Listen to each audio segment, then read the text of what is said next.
Hello बच्चों, कैसे हैं आप लोग।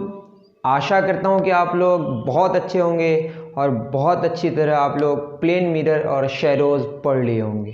तो प्लेन मिरर और शैडोज़ पढ़ने के बाद आपने शायद जो पियर्सन के जो क्वेश्चंस हैं, शॉर्ट आंसर टाइप, ऐसे टाइप, लॉन्ग आंसर टाइप और लेवल के जो क्वेश्चंस हैं आपने ट्राई किया होगा।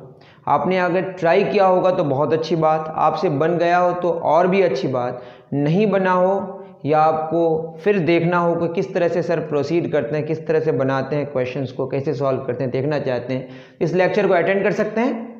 तो हम लोगों ने शैडोज़ और plane mirror, that is reflection of mirror, reflection plane mirror के केस में हमने पढ़ा था और बहुत सारी बातें किया था। और दो और भी चीज़ें पढ़ा था, शिफ्टिंग और वेलोसिटी के बारे में, जिसके दो क्वेश्चंस थे जिसको मैंने सॉल्व करा दिया है। आज हम लोग सॉल्व करेंगे प्लेन मिरर के केस में, जो प्लेन मिरर से रिलेटेड और शैडो से रिलेटेड कुछ क्वेश्चंस हैं लेवल 1, 2 और 3 में। तो शुरू करते हैं क्वेश्चन सॉल्व करना। ठीक है, लेवल 1 में एक बहुत ही आसान क्वेश्चन, याद रहे कि मैं 8th एडिशन जो है वो वाला बुक में अगर देखें तो पेज नंबर 7.49 में आपको मिलेगा। पेज नंबर 7.49 अभी मैं करने जा रहा हूँ। लेवल 1 का जो क्वेश्चन है, लेवल 1 का एक क्वेश्चन है, क्वेश्चन नंबर 6 कह रहा है, बताइए कितना इजी है। 6 में कह रहा है कि ट्रांसपेरेंट ऑब्जेक्ट्स डू नॉट सबसे आसान क्वेश्चन है शायद आज के लिए। Transparent objects do not cast shadows, cast shadows, ये क्वेश्चन है। बताइए क्वेश्चन में कह रहा है, सबसे ऊपर लिखा है state whether the following statements are true और फॉल्स। तो आपने देखा होगा कि जब तक लाइट को कोई ब्लॉक न करे, ऑपेक ऑब्जेक्ट लाइट को रोकता है और ट्रांसल्यूसेंट ऑब्जेक्ट्स रोकता है। ट्रांसल्यूसेंट पार्शियली रोकता है और ऑपेक पूरी तरह रोकता है। तो अगर लाइट को रोके ही ना तो शैडो बनना मुमकिन ही नहीं है। तो शैडो को बनने के लिए लाइट का ब्लॉक होना ज़रूरी है। लाइट के ब्लॉक होने के लिए या तो ऑब्जेक्ट को ऑपेक होना पड़ेगा या क्या होना पड़ेगा, ट्रांसल्यूसेंट होना पड़ेगा। पूरी तरह अगर लाइट को अलाउ कर दे जाने के लिए तो वो शैडो कास्ट नहीं कर सकता। जैसे हवा का क्या नहीं हो सकता, शैडो कास्ट नहीं हो सकता। उसी तरह ग्लास, अगर आइडियल ग्लास की बात करें, अगर पूरी तरह लाइट क्या हो जाए, ट्रांसमिट हो जाए उसके अंदर से, तो उसमें भी शैडो कास्ट नहीं हो सकता। तो transparent objects do not cast shadows, बिल्कुल सही बात है। ट्रू और फॉल्स बोला है तो आपका क्या आंसर होगा, बताइए, ट्रू। तो सबसे पहला क्वेश्चन बहुत इजी लेवल का क्वेश्चन दिया हुआ है, तो चलिए बना ही लिए। नेक्स्ट क्वेश्चन करते हैं, इसको उतार लें अगर उतारना है तो।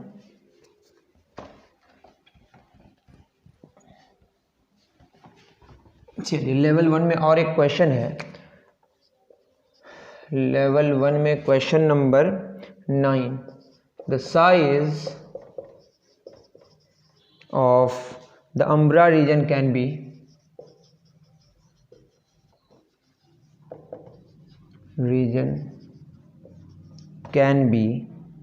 varied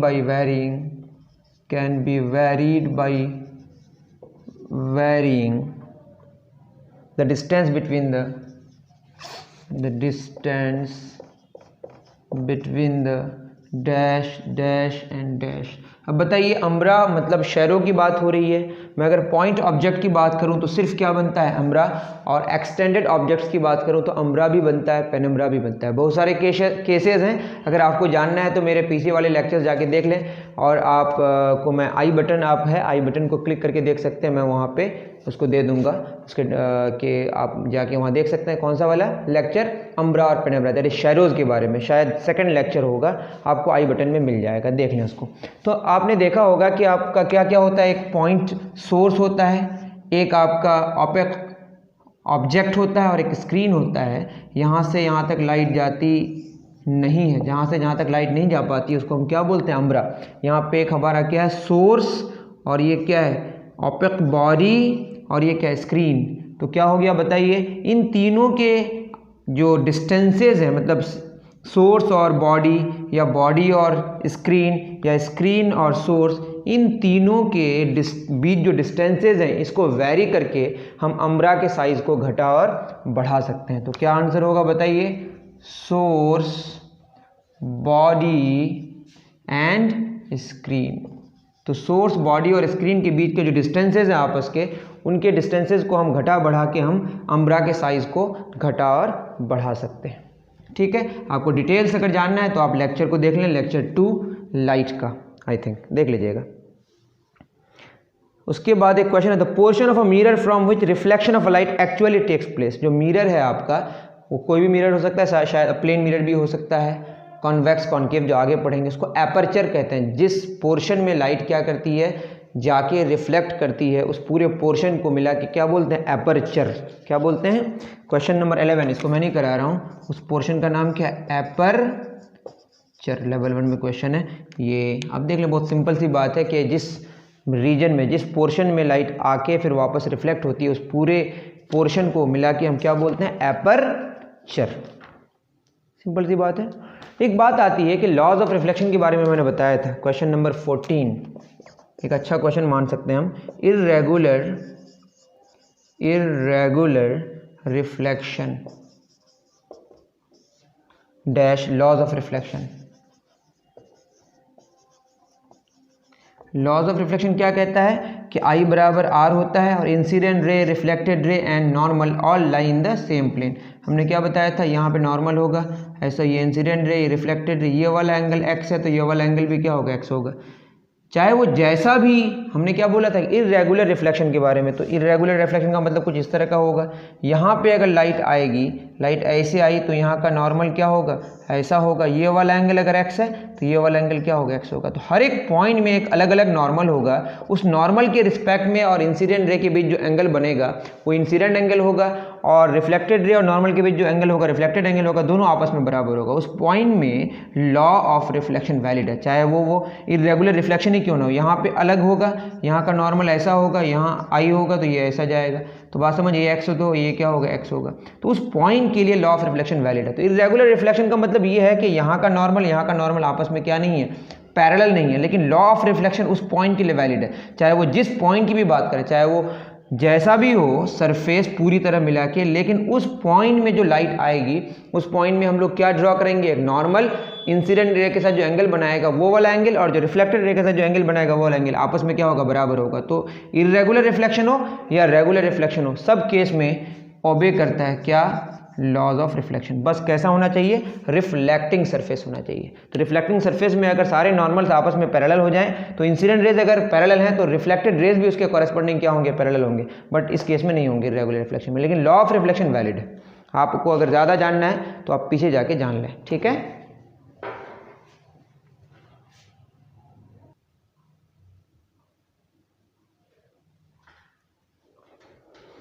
तो नेक्स्ट क्वेश्चन की तरफ बढ़ते हैं। क्वेश्चन है, अब मैच कराना है, जैसे मैच वाले क्वेश्चंस में भी कुछ हमारे जो शैडोज़ है और प्लेन मिरर है उससे रिलेटेड कुछ क्वेश्चन है।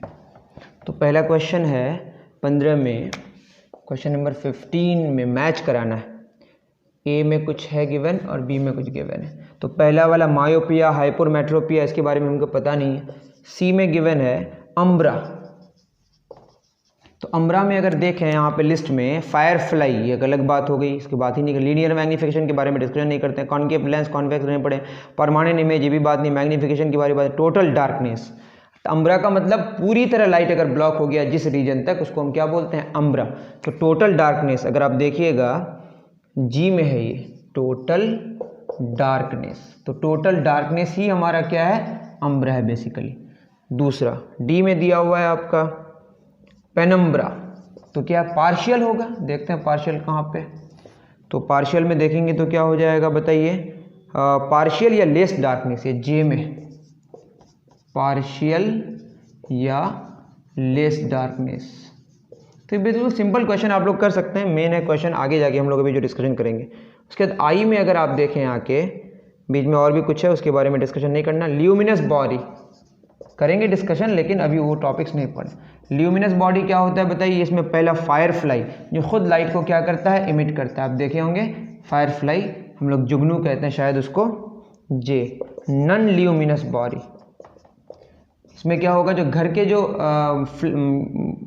हाउस फ्लाई होते हैं वो सारे क्या है आपके नॉन ल्यूमिनस है वो हाउस फ्लाई। तो house flies are non luminous, उसको देखने के लिए दूसरे लाइट की ज़रूरत पड़ती है। फायर फ्लाई क्या करता है, खुद लाइट को क्या करता है, इमिट करता है, उसको क्या बोलते हैं। लेकिन फायर फ्लाई जब लाइट को इमिट करता है वो क्या है, ल्यूमिनस ऑब्जेक्ट। अगर लाइट को इमिट ना करे तो फिर वो नॉन ल्यूमिनस हो जाएगा, लेकिन अक्सर वो लाइट को इमिट करता है तो इसलिए क्या हो गया, ल्यूमिनस बॉडी। तो ये हो गया ख़त्म। इसको उतार लें, उतारना कि आपके पास बुक होगा तो आप दाएं इसको करते जाएं। क्वेश्चन नंबर 17, ये एक अच्छा क्वेश्चन मान सकते हैं, लेकिन क्वेश्चन में इसमें भी दम कुछ है नहीं, याद रखना है बस। 17, light travels in straight line, light travels in straight line because its velocity is very high, its velocity मतलब स्पीड की बात करें is very high, ये कोई रीज़न नहीं है। दूसरा देखते हैं तब भी, bending effect is negligible, bending effect is negligible due to its small wavelength, due to its small wavelength. Third, it is not absorbed by atmosphere, it is not absorbed by atmosphere. Number 4, it consists of all wavelengths,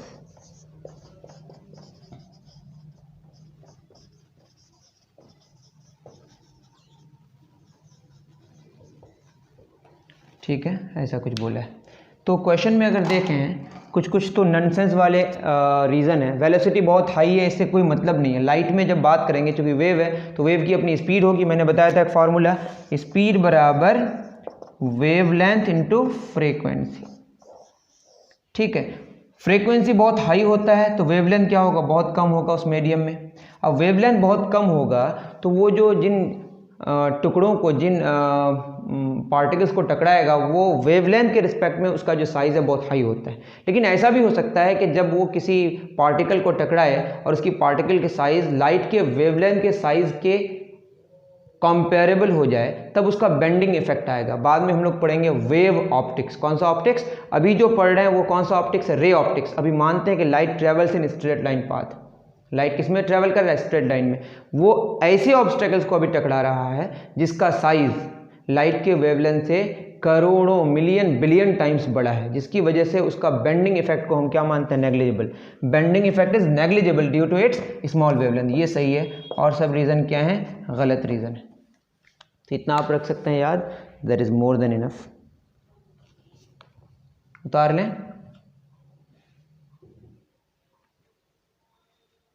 चलिए, इस तरह से अब हम लोग अच्छे questions की तरफ आगे बढ़ रहे हैं।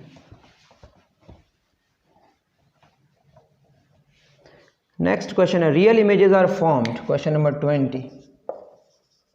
Real images are formed by number A converging rays, number B diverging rays, number C both, number D none, मतलब दोनों ऊपर का नहीं। तो क्या होगा बताइए। मैं अगर बात करूं, आपको मैंने बताया था ये कौन सा रे है, ये मान लेते हैं ऑब्जेक्ट है, ये आपका प्लेन मिरर है। लाइट ऐसे गई, वापस आ गई, ऐसे गई तो इधर जाएगी, ठीक है। अब ये एक रे इधर जा रही है और एक रे इधर जा रही है, ये क्या हो रहा है बताइए, डाइवर्ज हो रहा है। क्या हो रहा है, तो ये मिलता हुआ किधर लगेगा बताइए, पीछे की तरफ। तो आप देखें जो रिफ्लेक्टेड रेज हैं वो जब डाइवर्ज कर रहा है तो वो एक्चुअल में आगे मीट नहीं करेगा, और जब डाइवर्ज करेगा तो वो वर्चुअल इमेज बनाएगा, और जब कन्वर्ज करेगा, आप जाके पूरा लेक्चर देखें समझ आ जाएगा, तो रियल इमेज बनाएगा। तो रियल इमेज बनने के लिए क्या करना पड़ेगा, रिफ्लेक्टेड रेज को कन्वर्ज करना पड़ेगा। क्या करना पड़ेगा, और ऑब्जेक्ट में क्या होता है, जब डाइवर्ज होता है तो रियल ऑब्जेक्ट बनता है। तो जस्ट ऑपोजिट केसेस का ख्याल रखें, ठीक है। आप बढ़िया से देखेंगे तो समझ आएगा। मैंने पूरा वर्चुअल ऑब्जेक्ट का रियल इमेज बनता है, रियल ऑब्जेक्ट का वर्चुअल इमेज बनता है, तो ये सारा डिस्कशन हमने करा दिया है। क्वेश्चन नंबर 32 लेवल 1 का, लेवल 1 ही चल रहा है ना, हाँ लेवल 1 का क्वेश्चन नंबर 32 निकालें। आप शेरो को अच्छे से पढ़ेंगे तो ये क्वेश्चन ऐसे ही बन जाएगा। तब भी मैं क्वेश्चन एक बार पढ़ रहा हूँ। क्वेश्चन में कह रहा है कि when an extended source of light moves, question में बोला है when an extended source of light moves towards a stationary opaque body, towards a stationary opaque body where the extended source is bigger, where the extended source is bigger than opaque body, than a opaque body, then on a stationary screen, then on a stationary screen भी रुका हुआ है, screen placed behind the object, placed behind the object, the penumbra, the number A, penumbra and umbra both increase का वो मैंने एक symbol बना दिया B, penumbra and umbra both decrease, C, penumbra increases and umbra decreases, number D, penumbra decreases and umbra increases। तो आप देखिएगा, अगर आप इसमें क्या बोला है कि एक्सटेंडेड सोर्स बिगर है, मतलब जो सोर्स है आपने देखा होगा, मैंने इसे बनाया था, ये सोर्स है और ये क्या ओपेक बॉडी है, ओपेक बॉडी छोटा है और सोर्स बड़ा है, ठीक है। तो सोर्स बड़ा है और ओपेक बॉडी छोटा है, तो स्क्रीन में जो इमेज बनेगा, स्क्रीन में सॉरी शैडो जो बनेगा, वो शैडो में अम्ब्रा भी बनेगा और पेनम्ब्रा भी बनेगा। अम्ब्रा का साइज छोटा होता है, पेनम्ब्रा का बड़ा होता है। और क्वेश्चन में बोला है कि source of light moves towards, ये जितना इसके नज़दीक जाए, ये इसके नज़दीक जाए या स्क्रीन इससे दूर जाए, लेकिन इसमें सिर्फ ये वाला बोला है। तो सोर्स अगर ऑब्जेक्ट के नज़दीक जाता है, ओपेक बॉडी के, या स्क्रीन दूर जाता है, इस केस में दोनों राइट साइड में जाएगा। तो उस सिचुएशन में अम्ब्रा और घटते जाएगा, घटते घटते घटते ख़त्म हो जाएगा लगभग, और पेनम्ब्रा क्या होते जाएगा, बढ़ते जाएगा। इसी केस की वजह से मैंने बताया था कि जो इंसेक्ट्स होते हैं किसके आगे, ट्यूबलाइट के आगे, उसका शैडो हमको नज़र नहीं आता, क्योंकि शैडो तभी समझ आएगा जब अम्ब्रा होगा, पेनम्ब्रा में उतना हमें समझ नहीं आएगा। तो आप समझ जाएं कि ओपेक बॉडी और कौन रुका हुआ है, स्क्रीन, सोर्स को हम ओपेक बॉडी के नज़दीक लेके जाएंगे तो अम्ब्रा का साइज़ डिक्रीज़ होते जाएगा और पेनम्ब्रा का साइज़ इंक्रीज़ होते जाएगा। आपको ज़्यादा जानना है तो आपको फिर देखना पड़ेगा क्या, शैडोज़ लेक्चर 2 में है शायद, ठीक है। इसको नोट डाउन कर लें, करना है तो आगे बढ़ते हैं।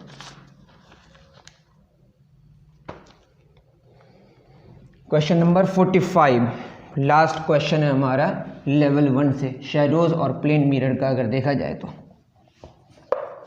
45 में क्या बोला है, read the following statements and choose the correct option. A में बोला है only a point source, only a point source forms a complete umbra, forms a complete umbra. ये पहला है आपका स्टेटमेंट। स्टेटमेंट में ट्रू और फॉल्स की बात करते हैं। An extended source, an extended source of light forms, of light forms both umbra and penumbra, both umbra and penumbra, ठीक। इसमें नंबर ए में बोला है option only A is true, only A is true. Number B only B is true. Number C both A and B are true, both A and B are false, ठीक है। तो आप समझें इसको, अपने फिर मैं कह रहा हूँ कि अगर आपको ज़्यादा देखना है तो क्या करना पड़ेगा, ज़्यादा समझना है तो आपको पूरा शैडोज अच्छे से देखना पड़ेगा। तो मैंने उसमें बताया था कि पॉइंट सोर्स के केस में सिर्फ और सिर्फ अम्ब्रा बनता है। तो पॉइंट सोर्स के केस में only a point source of forms complete umbra, सही है। एंड एक्सटेंडेड सोर्स में क्या होता है, अम्ब्रा भी बनता है और पेनम्ब्रा भी बनता है, दोनों सही है, बिल्कुल सिंपल। ठीक है, इन स्टेटमेंट्स में दोनों से, क्योंकि अम्ब्रा और पेनम्ब्रा दोनों बनता है किसके केस में, एक्सटेंडेड सोर्स ऑफ लाइट के केस में, और पॉइंट सोर्स ऑफ लाइट के केस में सिर्फ और सिर्फ अम्ब्रा बनता है। तो दोनों आपका स्टेटमेंट सही है। लेवल 2 में क्वेश्चन नंबर 47 जो शिफ्टिंग वाला है वो मैंने करा दिया है, वो आप खुद कर लें। 57 में आइए। 57 एक अच्छा क्वेश्चन है, इस क्वेश्चन को हम पढ़ेंगे बस और उससे डायग्राम बनाते जाएंगे। बहुत बड़ा क्वेश्चन है तो उसको लिखना मेरे बस की बात नहीं, इसको उतार लें। अब क्वेश्चन शुरू हो रहा है ठीक ठाक।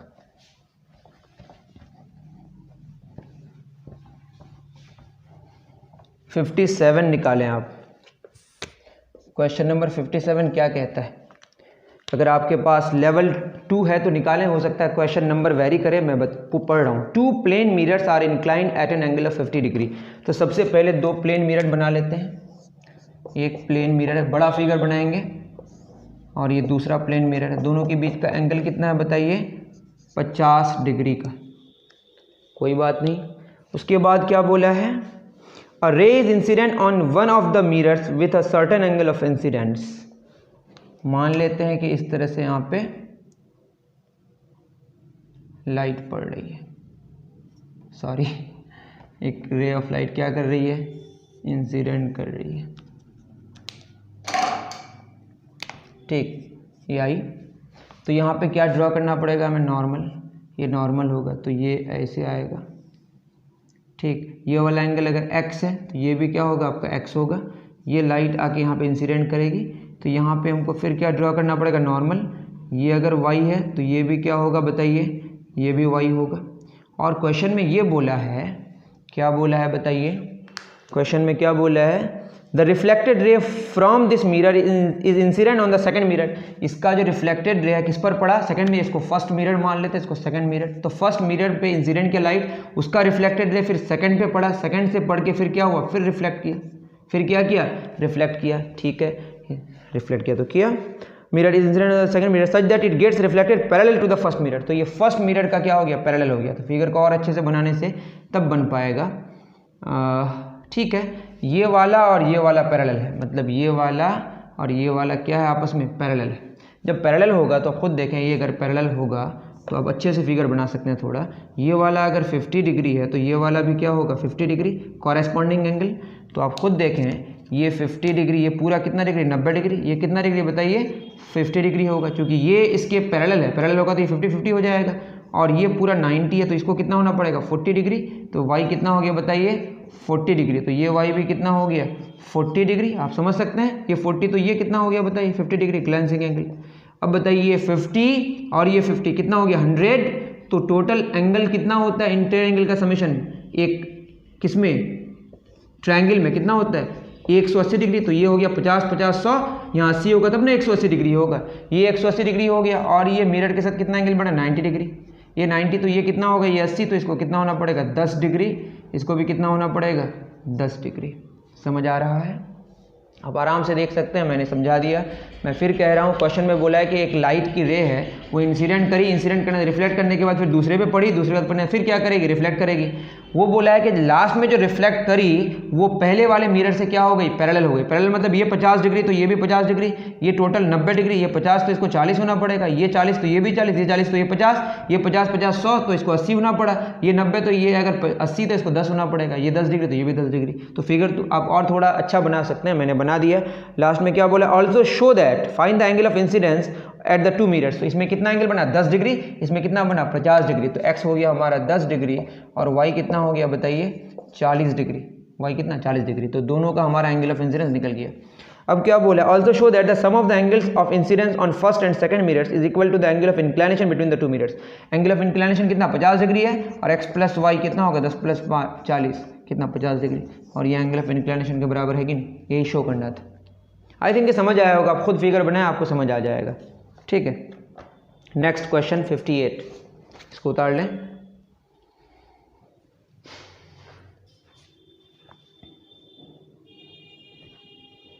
चलिए क्वेश्चन नंबर 58 पे डिस्कशन करते हैं।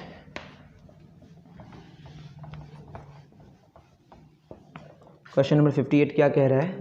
ये क्वेश्चन आपके लिए थोड़ा डिफिकल्ट लग सकता है, लेकिन बहुत डिफिकल्ट तो नहीं है। हम फिगर को थोड़ा बढ़िया बनाते हैं। ये आपका 2 मीटर है और ये भी कितना मीटर है? क्वेश्चन में सब बोला है ये भी कितना मीटर का है? 2 मीटर। उन दोनों के बीच का जो डिस्टेंस है वो है √3 मीटर। इसका मतलब पावर हाफ 1.73 इसका वैल्यू होता है। 2 plane mirrors AB and CD, नाम भी दिया हुआ है AB and CD, each of length 2 meter are arranged parallel to each other √3 meter apart and a ray of light is incident at A में क्या कर रहा है? लाइट इंसिडेंट कर रहा है और ये कुछ इस तरह से कर रहा है कि एंगल कितना बना रहा है? 30 डिग्री। ये P है, कोई बात नहीं। How many reflections does the ray of light undergo? What is the distance traveled by the ray of light between the 2 mirrors? What is the angle of deviation? ओह, इतना सारा तो मैंने ध्यान ही नहीं दिया था। कोई बात नहीं, बहुत सारे क्वेश्चंस में पूछा है। एंगल ऑफ डेविएशन नाम की भी कोई चीज़ आ गई। अभी लाइट जो पड़ी आप खुद देखें, ये 30 डिग्री में आई। अब बताइए ये जाना किधर चाहिए था? उसको सीधे। एंगल ऑफ डेविएशन नाम की कोई चीज़ होती है जो मैंने बताया नहीं था आपको। अब ये लाइट ऐसी जो पड़ी, ये 30 डिग्री में आई। अब बताइए, पहले मैं इसको बता दूँ कितना सारा एक बार तो यहाँ पे पॉइंट ऑफ इंसिडेंस होगा, ये रिफ्लेक्ट होकर इधर जाएगा। ठीक, अब रिफ्लेक्ट होकर यहाँ पे जो आया ये भी कितना एंगल बनाएगा? 30 डिग्री। इसको अगर आप एक्सटेंड करें तो ये क्या बनेगा? देखिए ये 30 कितना हो गया? इसको अगर ध्यान से देखें 30 कितना हो गया बताइए? 60 डिग्री। अब ये 60 डिग्री हो गया और ये वाला डिस्टेंस और ये वाला डिस्टेंस आपस में क्या होगा? सेम होगा। ये वाला डिस्टेंस आपस में सेम होगा। तो ये एंगल, इसका ऑपोजिट x, तो इसका भी ऑपोजिट क्या होगा? x। ये 60 डिग्री है तो x प्लस 60 डिग्री कितना होगा? ये √3 मीटर दिया हुआ है, ये √3। ठीक है, ये हो जाएगा आपका 180 डिग्री, दैट इज़ 2x बराबर हो जाएगा 120 डिग्री, तो x हो जाएगा 60 डिग्री। तो ये भी 60 डिग्री और ये भी 60 डिग्री। तो ये क्या बन गया बताइए? ये हो गया आपका इक्विलैटरल ट्रायंगल। ये हो गया आपका 90 डिग्री। कितना डिग्री? 90। अगर आप समझने की कोशिश करें तो थोड़ा मैं इसको और बढ़िया से बनाऊँ। यहाँ पे मैं बना दे रहा हूँ। ये आपका ये √3 मीटर है और ये 90 डिग्री है। इसको मैंने क्या बोला? इसको मान लिया मैंने 2z या 2a व्हाटएवर। तो ये 2a होगा।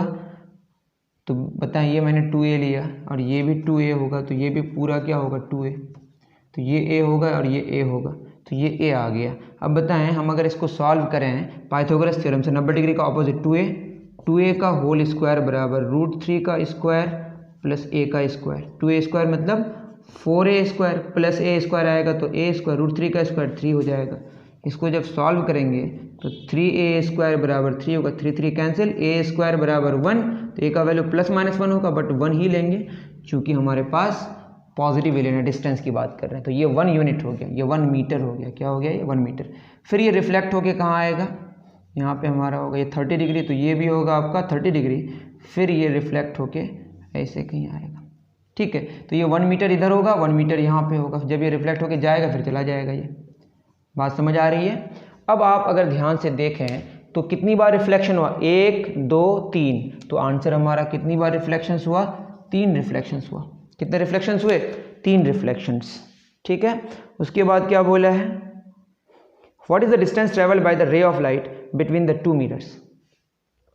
दोनों मिरर के बीच कितना डिस्टेंस ट्रेवल करेगा? a का वैल्यू 1, तो 2a का वैल्यू कितना हो जाएगा? ये हो गया आपका 2। अब डिस्टेंस ट्रेवल्ड बोला है तो आप खुद देखें, ये हो गया 2, ये भी होगा 2, तो 2 मीटर गया, 2 मीटर इधर आया, 2 कितना मीटर? दूसरा आंसर होगा 4 मीटर। कितना मीटर हो जाएगा? 4 मीटर। उसके बाद क्या बोला है? What is the angle of deviation? अब बताइए, एंट्री ऐसे किया और ऐसे ये निकला, आप खुद बताएं ये आपका कितना डिग्री है? ये ऐसे आया, इसके साथ इतना एंगल पर 30 डिग्री, और ये लास्ट में तो ऐसे ही गया है ना 30 डिग्री। तो डेविएशन जाना तो ऐसे चाहिए था, ये कितना डेविएट किया बताइए? ये इसको मैं अच्छे से बना दे रहा हूँ, अब समझने की कोशिश करें। डेविएशन का मतलब ये ऐसे आ रहा था, लास्ट में तो ये वाला गया है ना, ये एंगल कितना बनाई है? ऐसे गया है, और ये कितना 30, ये कितना टोटल 60 डिग्री। जाना तो ऐसे चाहिए था ना, तो ये कितना टोटल होता 180 डिग्री। तो ये वाला जो होगा ये होगा 180 डिग्री माइनस 60 डिग्री, यही आपका एंगल ऑफ डेविएशन है। मतलब वो सीधे न जाके कितना डेविएट किया, वो 120 डिग्री डेविएट किया। तो एंगल ऑफ डेविएशन कितना हो गया 120 डिग्री। तो ये एक अच्छा क्वेश्चन है, इसको आप नोट डाउन कर सकते हैं। चलिए और 2 क्वेश्चन है लेवल 2 में। क्वेश्चन नंबर 62 निकालें, उतार ले इसको। क्वेश्चन नंबर 62 8th एडिशन जो हमारा बुक है उसके हिसाब से पेज नंबर 7.54 है। पेज नंबर 7.54 इसमें क्वेश्चन नंबर 62 की अगर बात करें तो ये कह रहा है कि Mahesh wanted to know whether the decrease in the number of images of an object placed between 2 mirrors would vary proportionally to the rate at which the angle between them increases. So he arranged 2 plane mirrors facing each other in such a way that they were inclined at an angle of 50 degree. तो 2 mirror को पहले उन्होंने कितना angle पे रखा, इसको मैंने theta मान लिया, और ये नंबर ऑफ इमेजेस, ठीक है ना, और डिक्रीमेंट कितना होगा वो देखेंगे। तो पहले कितना रखा बताइए 5 डिग्री, और क्वेश्चन में बोला they were arranged such that the angle between them increased uniformly at 1 degree per second. तो कितना में 1 डिग्री पर सेकंड उन्होंने यूनिफॉर्मली बढ़ाया, हर एक सेकंड में 1-1 डिग्री एंगल ऑफ इंक्लाइनेशन। ये है ना मिरर आपका, ये मिरर और एक मिरर, इन दोनों के बीच का जो एंगल है वो बढ़ाते जा रहा है हर एक सेकंड में कितना 1 डिग्री। तो 5 डिग्री में कितना होगा आप जानते होंगे, मैंने फॉर्मूला बताया था इंटीजर वाले के लिए, 360 डिग्री बटे 5 डिग्री कितना हो जाएगा 5 से 35, 5 गुना 10 72, सॉरी कितना हो जाएगा 72 आया, और ये इवन नंबर आया तो एक घटा देंगे तो कितना हो जाएगा 71। नंबर ऑफ इमेजेस कितना बना 71। अभी डिक्रीमेंट की बात ही नहीं करेंगे क्योंकि अभी हुआ नहीं। मैंने अब क्या किया 5 डिग्री के बाद 10 डिग्री किया, मतलब 5 सेकंड लगाया, यहाँ से यहाँ तक कितना सेकंड लगाया, 1 सेकंड में कितना घटा बढ़ा 1 डिग्री, तो 2 सेकंड में 2 डिग्री, तो 5 सेकंड में कितना डिग्री 10 डिग्री। देख रहे हैं 5 सेकंड में कितना हो जाएगा 10 डिग्री हुआ, तो 360 डिग्री बटे 10, 360 डिग्री बटे 10 क्या हो जाएगा 36, 36 में 1 गया कितना हो जाएगा 35, कितना घटा 11 में 5 गया 6, और ये 6 में 3 गया 36 हो गया, 36 घट गया। अब उसके बाद मैंने 15 डिग्री किया, फिर 5 सेकंड लगाया, तो कितना हो जाएगा 360 बटे 15, 5 दिया 15, 5 दिया 3 से 3 24, कितना घटा 5000 गया 1, 3 में 11। उसके बाद कितना कर सकते हैं बताइए, फिर 20 कर सकते हैं, तो क्या हो जाएगा 20 डिग्री, फिर 5 सेकंड के बाद 20 डिग्री हुआ तो कितना हो जाएगा बताइए 360 बटे 20, 18, 18 में क्या 17, कितना घटा 14 में 7 गया 7 हो गया। तो इस तरह से हम आगे बढ़ सकते हैं। अब देखें हर 5 सेकंड में हमने क्या किया 5 डिग्री घटाया, लेकिन यहाँ पे देखिए पहले कितना घटा 36, फिर कितना घटा 11, फिर कितना घटा 7। क्वेश्चन में ये बोला है कि they were arranged such that, what is his inference, बोला है कि would vary, Mahesh wanted to know whether the decrease in the number of images of an object, decrease the number of images of an object placed between 2 mirrors would vary proportionally। ऐसा नहीं है, देखिए पहले 36 घटा, फिर कितना घटा 11 घटा, घटने का जो रेट है वो घट रहा है। पहले 36 इमेजेस घट गया, नंबर ऑफ इमेजेस में कितनी कमी आई 36 इमेजेस में कमी आई, फिर नंबर ऑफ इमेजेस में 11 में कमी आई, 11 की कमी आई, फिर 7 की कमी आई। कमी आने का जो रेट है वो यूनिफॉर्म नहीं। इधर देखिए 5 डिग्री का हम लोग घटा रहे हैं, हर 5 सेकंड में 5 डिग्री घट रहा है, लेकिन यहाँ पे जो डिक्रीमेंट का जो रेट है वो यूनिफॉर्म नहीं है, वो कभी 36 घटा, उसके बाद फिर कम घटा, फिर उसके बाद और कम घटा। मतलब नंबर ऑफ इमेजेस में जो कमी आ रही है उस कमी आने का जो रेट है वो नॉन यूनिफॉर्म है। ठीक है, इसको आप नोट डाउन कर सकते हैं। समझने के लिए बहुत अच्छा क्वेश्चन है ये, समझ आया तो अच्छी बात है, नहीं समझ आया तो कमेंट सेक्शन में लिखें, या आप मेरे व्हाट्सएप ग्रुप में या टेलीग्राम में आप जुड़ सकते हैं, उसके बाद हमसे क्वेश्चन कर सकते हैं, वो आपकी मर्जी। लास्ट एक क्वेश्चन लेवल 3 का, क्वेश्चन नंबर 76 यहाँ के हिसाब से पेज नंबर 7.55 में आ जाए।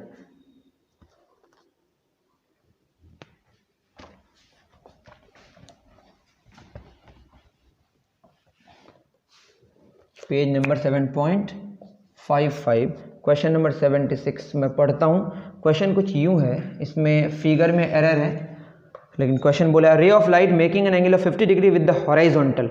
ये आपका हॉराइजॉन्टल है, ठीक है, हॉराइजॉन्टल है।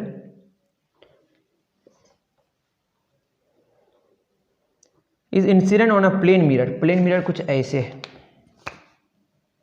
बना देते हैं इसी से, ये आपका प्लेन मिरर, ठीक है। प्लेन मिरर हॉरिजॉन्टली रखा हुआ नहीं है, थोड़ा tilted, which itself inclined to the with the horizontal is incident on the plane mirror which itself a ray of light making an angle of 50 with the horizontal। एक ray of light है जो यहाँ पे आके गिर रही है, ठीक है, वो हॉरिजॉन्टल के साथ कितना एंगल बनाएगी, पूरा का पूरा, दिस इज 50 डिग्री, ठीक है। Which itself incline to the horizontal at an angle of 10 degree as shown in the figure. और ये जो मिरर है, मिरर खुद हॉरिजॉन्टल के साथ कितना एंगल बनाया, 10 डिग्री। तो ये कितना एंगल बनाएगा आप खुद बोले, मैं यहीं पे क्वेश्चन सॉल्व कर रहा हूँ, 40 डिग्री, ठीक। उसके बाद क्या बोला, determine the angle made by the reflected ray with the horizontal. तो रिफ्लेक्टेड रे हॉरिजॉन्टल के साथ कितना एंगल बनाएगा, ये आपका हॉरिजॉन्टल है, ठीक है। और रिफ्लेक्टेड रे कैसे बनेगा, यहाँ पे हमको क्या ड्रॉ करना पड़ेगा, नॉर्मल, नॉर्मल भी टेढ़ा हो जाएगा थोड़ा। ये 40 डिग्री अगर है तो ये नॉर्मल है पूरा, तो ये कितना होगा बताएं, ये हो जाएगा आपका 50 डिग्री, 50 और 40 90 डिग्री। तो इसको भी कितना होना पड़ेगा बताइए, ये रिफ्लेक्टेड रे है और ये इंसिडेंट रे है और ये नॉर्मल है, ये भी कितना डिग्री होगा, 50 डिग्री। ये 50 डिग्री और ये मिरर के साथ पूरा कितना एंगल बना रहा है, ये 10 डिग्री है, तो ये भी कितना होगा बोलिए, 10 डिग्री, वर्टिकली ऑपोजिट एंगल। ये 50 डिग्री, ये मिरर के साथ ये पूरा 50 डिग्री है, तो ये इसको कितना होना पड़ेगा, ये होगा आपका 40 डिग्री। तो क्वेश्चन में क्या बोला है कि determine the angle made by the reflected ray with the horizontal. तो रिफ्लेक्टेड रे और हॉरिजॉन्टल के बीच कितना एंगल हुआ, देखिए 40 डिग्री, सिंपल सी बात। ये हॉरिजॉन्टल और रिफ्लेक्टेड रे, रिफ्लेक्टेड रे मिरर के साथ एंगल कितना बना रहा है, 50 डिग्री, बट हॉरिजॉन्टल के साथ कितना बना रहा है, 40 डिग्री। एम आई राइट, नहीं, क्या है, ये 50 डिग्री है, ये 50 डिग्री और ये है आपका, ये आपका टोटल कितना है, दिस इज 90 डिग्री। तो ये कितना हुआ, ये हुआ आपका 40 डिग्री, ये पूरा कितना हुआ 40 डिग्री। लेकिन ये 10 डिग्री है, ये 40 माइनस 10 कितना हो जाएगा, 30 डिग्री। देख लें आंसर मिला के, 30 डिग्री ही आंसर होगा। क्वेश्चन लेवल 3 76 30 डिग्री आंसर है, ठीक है ना। मैं फिर कह रहा हूँ, शुरू कर रहा हूँ, ये 10 डिग्री है, मतलब ये जो मिरर है वो खुद हॉरिजॉन्टल के साथ 10 डिग्री एंगल बना रहा है और इंसिडेंट रे हॉरिजॉन्टल के साथ 50 डिग्री बना रहा है, दैट इज मिरर के साथ 40 डिग्री बना रहा है। ये 40 डिग्री हुआ अगर, तो ये 10 डिग्री, तो ये 10 डिग्री, ये 40 डिग्री, तो ये मिरर के साथ 90 डिग्री, तो ये कितना हो गया 50 डिग्री, ये 50 तो ये भी 50 होगा, फिर ये मिरर के साथ कितना बनाएगा 40 डिग्री, ये 10 है, 40 से 10 हट गया, कितना बचा 30 डिग्री। तो ये आपका लास्ट क्वेश्चन था। आई थिंक ये आपको समझ आया होगा, वन ऑफ द बहुत अच्छा क्वेश्चन है ये, ठीक है ना। मुझे ऐसा लगा कि मैंने बहुत समझाने में कामयाब हुआ। आपको कितना समझ आया या नहीं समझ आया, ये आप कमेंट सेक्शन में ज़रूर लिखें, उसके अकॉर्डिंग मैं और अपने आप को इम्प्रूव करने की कोशिश करूँगा। अभी के लिए इतना ही, दीजिए इजाज़त। थैंक यू वेरी मच मेरे प्यारे बच्चों। और एक बात, हमारा प्लेन मिरर और शैडो से रिलेटेड पूरी थ्योरी भी ख़त्म हो गई और सारे क्वेश्चंस भी लेवल 1, 2 और 3 से ख़त्म हो गए। और भी आपके पास क्वेश्चन है तो आप कमेंट सेक्शन में लिखें, मैं वहाँ पे करने की कोशिश करूँगा। नेक्स्ट हमारा लेक्चर रिकॉर्ड होगा किस पे, स्फेरिकल मिरर्स पे। तो वेट करें, इंतज़ार करें, तो हम लोग मिलते हैं नेक्स्ट वीडियो में। अभी के लिए इतना ही, दीजिए इजाज़त। फिर दोबारा कह रहा हूँ, थैंक यू वेरी मच मेरे प्यारे बच्चों।